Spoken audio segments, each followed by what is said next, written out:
2 weeks. That's all the time that separated these two women from their last battle, and already, the draw has forced them to face each other again.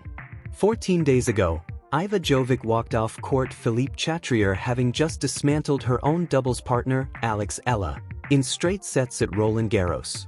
The crowd applauded. They embraced at the net. And anyone watching from the outside might have thought the story was over. It wasn't. Not even close. Because now, on a completely different surface, in a completely different country, the tennis calendar has done something almost cruel. It has thrown them back together at the HSBC Championships at Queen's Club in London. Grass instead of clay. England instead of France. And a friendship that was already carrying the weight of one defeat now has to survive another match entirely. This is not a coincidence. This is tennis doing what it does best, taking human relationships and turning them into competitive fire. The question nobody can answer right now is simple. Can Alex Eala rewrite a story that Jovic already finished once? Let's start with what Eala brought to London, because this is where things get genuinely interesting. She didn't arrive drained or demoralized. She arrived on a wave. The week before Queen's Club, Eala competed at the Lexus Birmingham Open, a WTA 125 event, and she was virtually unstoppable. She destroyed Priscilla Hahn in the opening round without breaking a sweat. She handled Alina Kuriva in 2 clean sets. She cruised past Minenka Sawini in the quarterfinals. And when Rebecca Mazurova pushed her to 3 sets in the semis, Eala found something inside herself, dug back, and won. Then came the final. Her opponent was 5th seed Nikola Bartonova, one of her own practice partners. Someone who knows her game.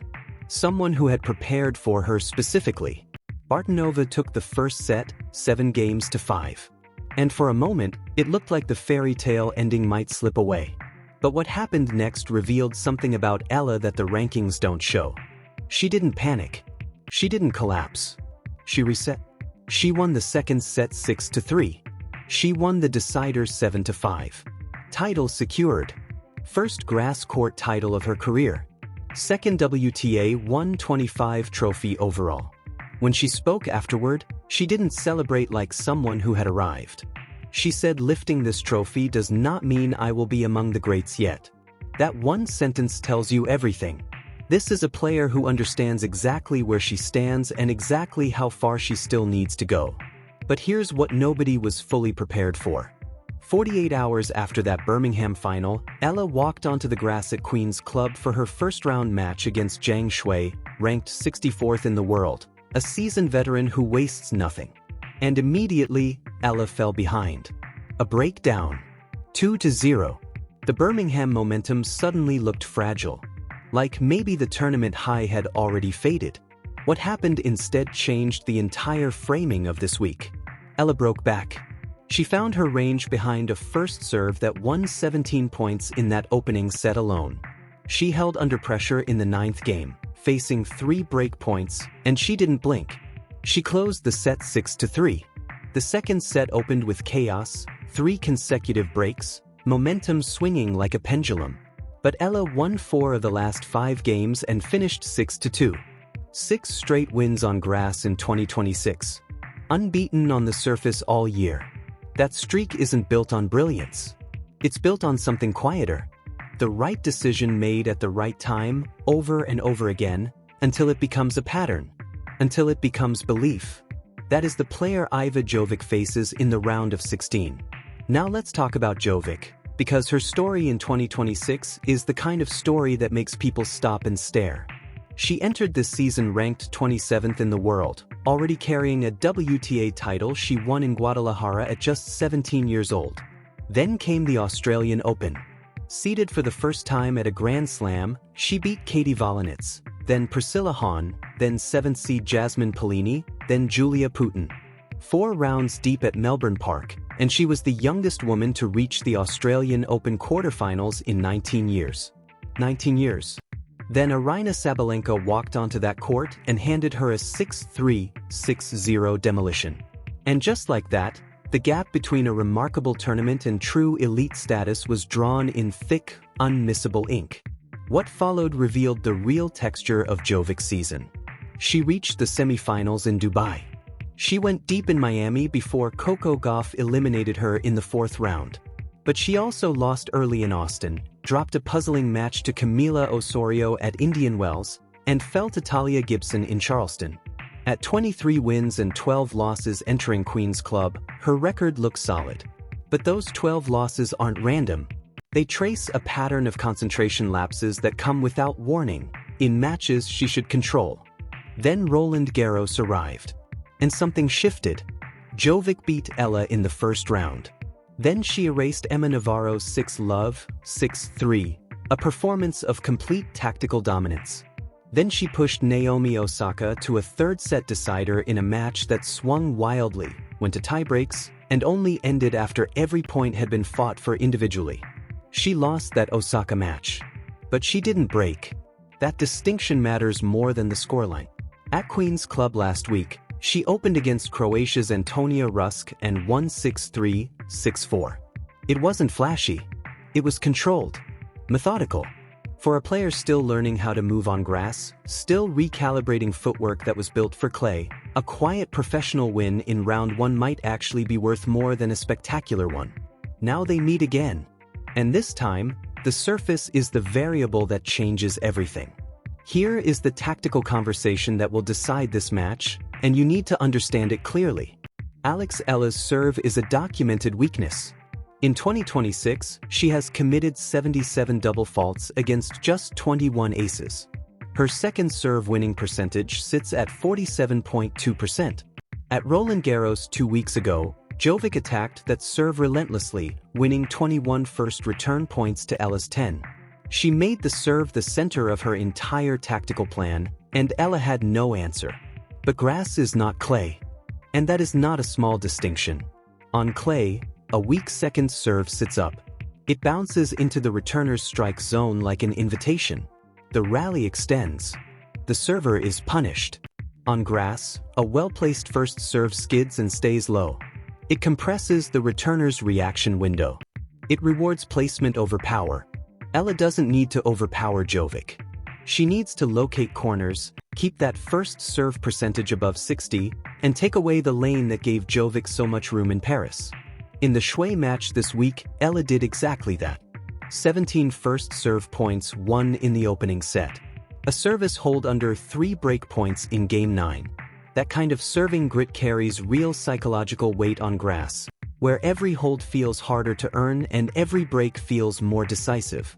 There is another dimension here that most people are missing entirely. Ella is left-handed and 5'9", and on the advantage side of the court, a left-handed serve naturally swings away from a right-handed returner's forehand. It opens the court in a direction that clay's higher, slower bounce partially neutralizes. On grass, that angle becomes dangerous, especially against Jovic, who positions herself slightly inside the baseline on return. That positioning works beautifully on clay, where extra time allows her to take the ball early. On grass, it exposes her to being wrong-footed by serves that skid wider than she anticipates. And then there is the serve and volley option. Ella moves well forward. She can follow her serve to the net on the right points. She doesn't need to do it often. She needs to do it enough to plant a question in Jovic's mind on every second serve. A returner who is thinking about a possible net rush doesn't take the same full swing she took in Paris. The doubles partnership makes all of this even more layered.